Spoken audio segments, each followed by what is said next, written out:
In today's video, we're going to continue our 2018 NHL Prospect Series, where we take an in-depth analysis on all 31 NHL teams' prospect pools, including their 2018 full draft selection. Today's team we're focusing on is the St. Louis Blues. And that's coming up next.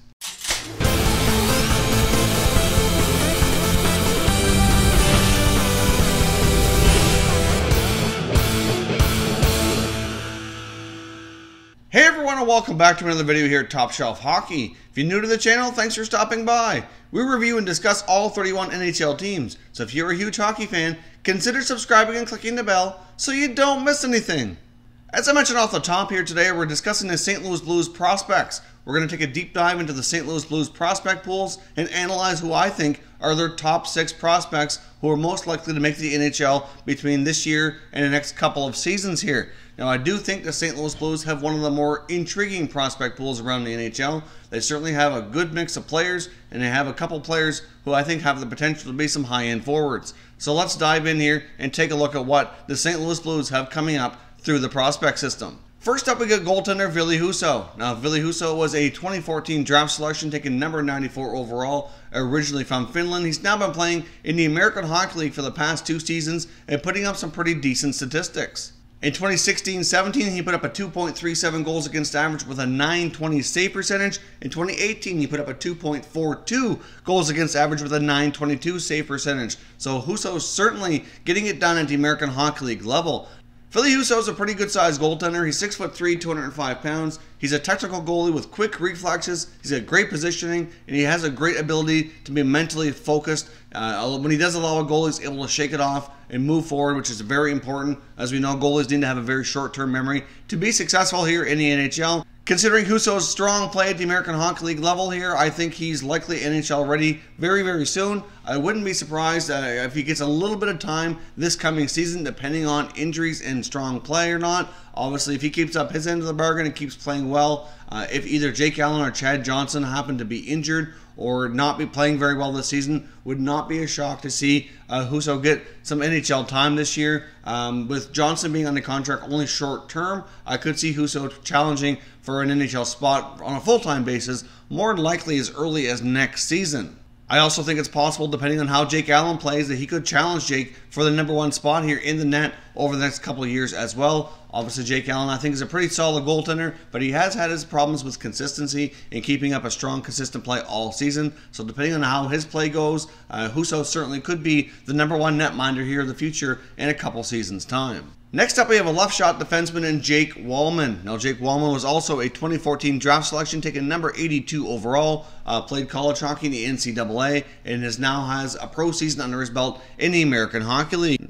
Wallman's a pretty mobile defenseman. He's a great skater, a good puck mover, has a pretty good shot from the point as well. His first pro season last year was a little bit rough, though he didn't get off to the great start that a lot of people expected him to. Going into training camp even, a lot of people thought he might actually have a shot to crack the Blues lineup and get some NHL time right away. That didn't happen. He went down to the American Hockey League, had a bit of a rough start. Obviously didn't have the greatest training camp either. But obviously it's his first pro season. It's a big adjustment for a lot of these guys. That doesn't take away from his abilities here. He does have a very strong offensive game, and I fully suspect that within a little bit more seasoning in the American Hockey League, he certainly could come up to the NHL and be effective. If Jake Wallin can get his program together this year and certainly show a lot of improvements, then I certainly think it's quite possible that we could see him down the road as a top 4 defenseman in the NHL with some great offensive upside. He's always shown a great ability to be offensive in the past. It's just a matter of getting things together here at the pro level. Next up at number 4, we have German-born player Dominic Bach. Now, even though he's German-born, he's been playing in the SHL. Now, most of you likely know Dominic Bach was the St. Louis Blues 2018 first-round selection. You could certainly say in the second half of the year, Bach was one of the fastest risers up the draft rankings. I think a lot of that started with his strong play at the World Junior Championships, where he put up 5 points in 5 games representing his native country of Germany. Dominic Bokk is a strong skater with good acceleration. He protects the puck really well. He's a very strong offensive player. He plays both wings. He's a very versatile guy. He draws some comparison to a player like Elias Pettersson, who is a Canucks prospect you're likely familiar with, one of the top prospects outside of the NHL right now. Even Elias Pettersson himself, who they've played together over in Sweden, has indicated that he feels Dominic Bokk is a similar type of player than him. So that's obviously a great compliment to Bokk.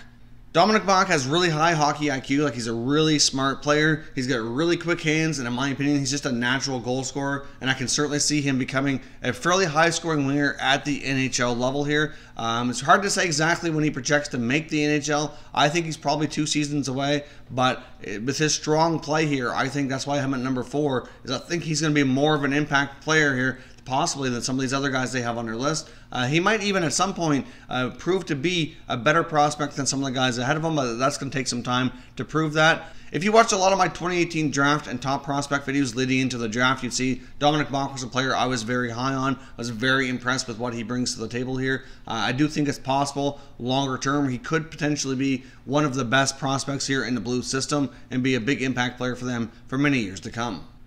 Next up at number 3, we have Clink Austin, a Russian-born winger who was their 2017 first-round selection. Obviously, after being drafted, he came over and played in the American Hockey League last season, putting up 28 points in 66 games, so certainly had a bit of an adjustment period, not only adjusting to the pro game, but to the game in North America as well.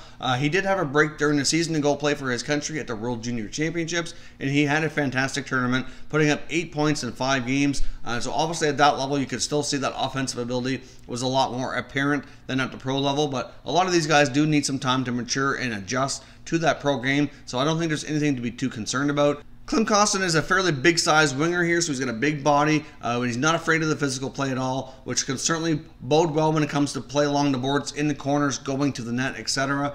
Not only is Clink Austin a strong playmaking winger, but he also has a really good shot, a good hard, accurate shot to be exact, but he is guilty of not using it enough. It seems like oftentimes I've seen him, he's more of a pass-first type of player, which is sometimes good, but it can come back to bite you as well.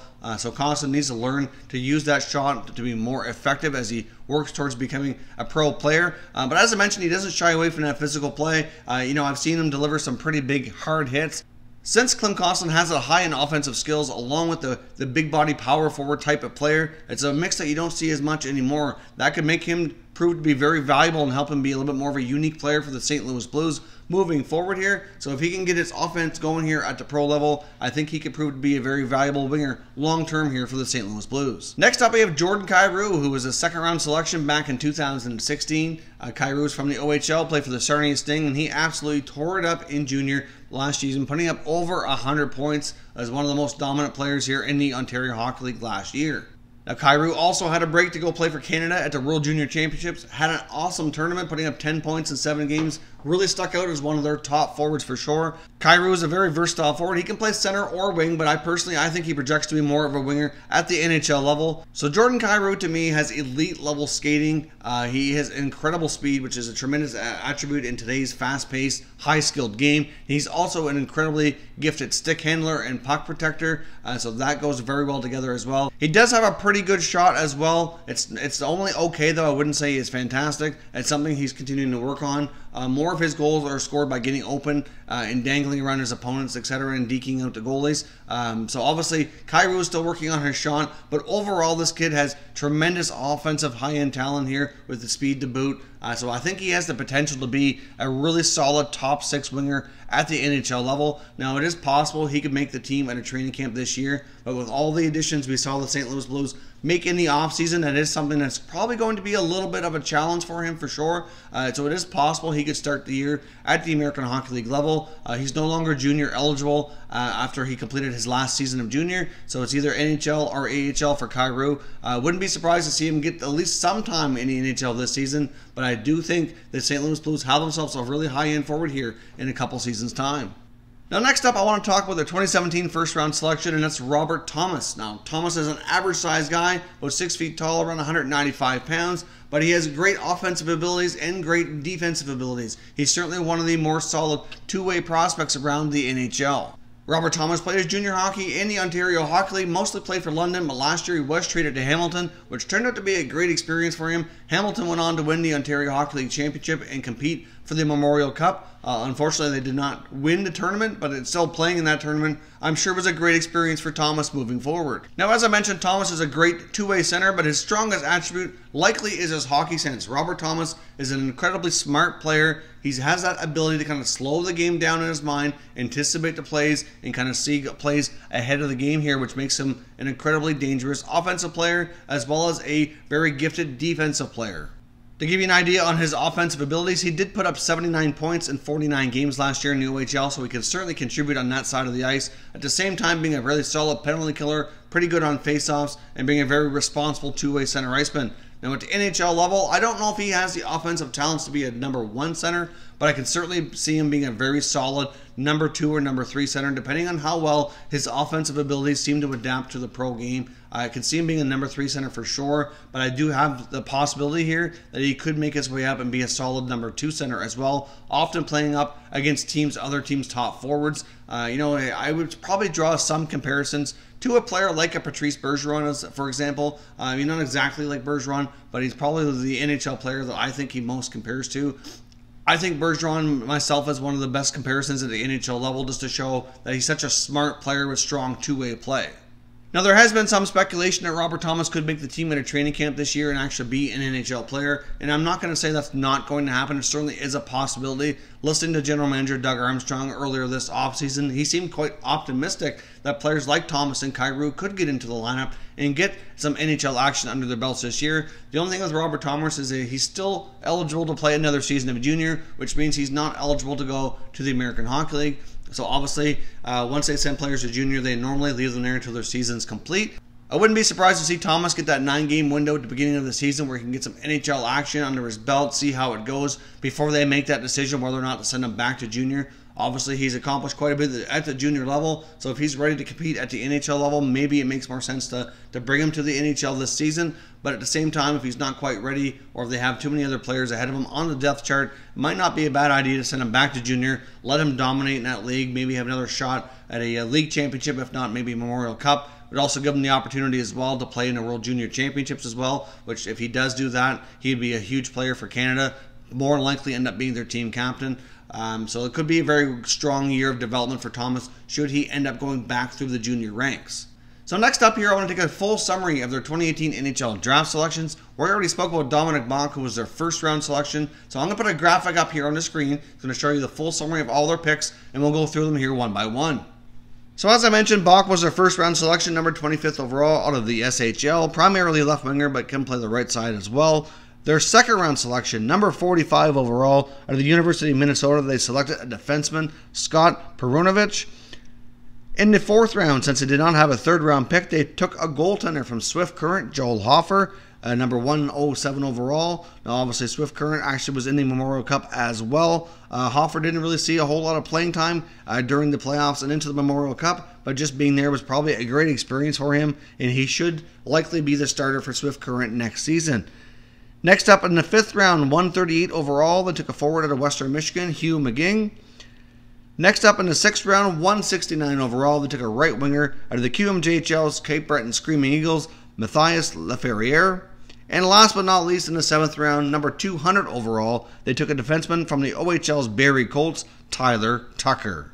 So as you can see, the Blues had a pretty wide variety of selection of players here at the 2018 NHL Draft. They had themselves a goalie, they had a couple defensemen, some forwards, so they got themselves a pretty solid mix. With the St. Louis Blues having such a build-up of prospects and a great prospect pool, they've been a little bit more willing to trade some picks here in recent years, which kind of put them a little bit low on the number of picks in this draft here in 2018. Obviously, they were without a third-round selection, so obviously that is something that they need to look forward to moving forward. As some of these guys start working their way towards the NHL, they're going to have to be careful not to trade away too many picks so they can keep stocking that cupboard moving forward. So as I mentioned here, I think the St. Louis Blues have one of the better prospect pools in the league. All the guys I talked about today, I think, have an excellent shot at making the NHL and making an impact on this team over the next couple of seasons. So leave me some comments down below and let me know which prospects you're most excited about and which ones you see making it to the NHL first. If you're new to the channel, I hope you consider subscribing. We cover all 31 NHL teams, and there's plenty of content here for all hockey fans to enjoy. So if you're new, hit that subscribe button. If you like this video, hit the like button as well. I'd appreciate it if you did. As always, thank you very much for watching, everybody. We will catch you next time.